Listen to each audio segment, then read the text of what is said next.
Hi నమస్తే అందరికీ ఎలా ఉన్నారు బాగున్నారా నేను చాలా బాగున్నాను. అసలు మోక్షరామ్స్ అనేది ఎందుకు స్టార్ట్ చేశారు దీని గురించి చెప్తాను. మనందరికీ తెలుసు కోవిడ్ టైంలో మనం ఎంత ఇబ్బంది పడ్డాము. లైక్ చాలా బిజినెసెస్ డౌన్ అయినాయి, చాలామంది రోడ్డున పడ్డారు, చాలామంది చనిపోయారు.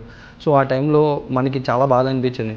సో అదే టైంలో రొయ్యల చెరువులు ఏదైతే చేపల చెరువులు లైక్ ప్రొడక్షన్ ఎవరైతే చేస్తున్నారో రైతులు కానీ ఎవరైనా వాళ్ళు పండించిన దాన్ని చాలా తక్కువ రేటుకి అమ్మేవారు.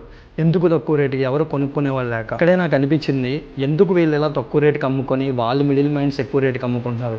మన దగ్గరే ఒక ప్రొడక్షన్ యూనిట్ ఉంటే దాన్ని ఎంతోమందికి తీసుకెళ్ళచ్చు కదా, ఎంతోమందికి ఉపాధి ఇవ్వచ్చు కదా, ఎంతోమందికి వాళ్ళ బిజినెసెస్ లాస్ అవ్వకుండా మనం హెల్ప్ చేయొచ్చు, ఎంతోమంది రైతులు నాశనం అయిపోకుండా మనం కాపాడొచ్చు కదా అనే పాయింట్ ఆఫ్ వ్యూలో నాకు వచ్చిందనమాట ఈ ఐడియా అనేది, ప్రొడక్షన్ యూనిట్ అనేది.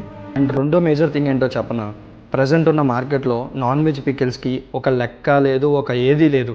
ఎలా పడితే వాళ్ళు అమ్మేస్తున్నారు. దాన్ని ఆర్గనైజ్ చేయడానికే నేను ఈరోజు ఈ డెసిషన్ అనేది తీసుకున్నాను అనమాట.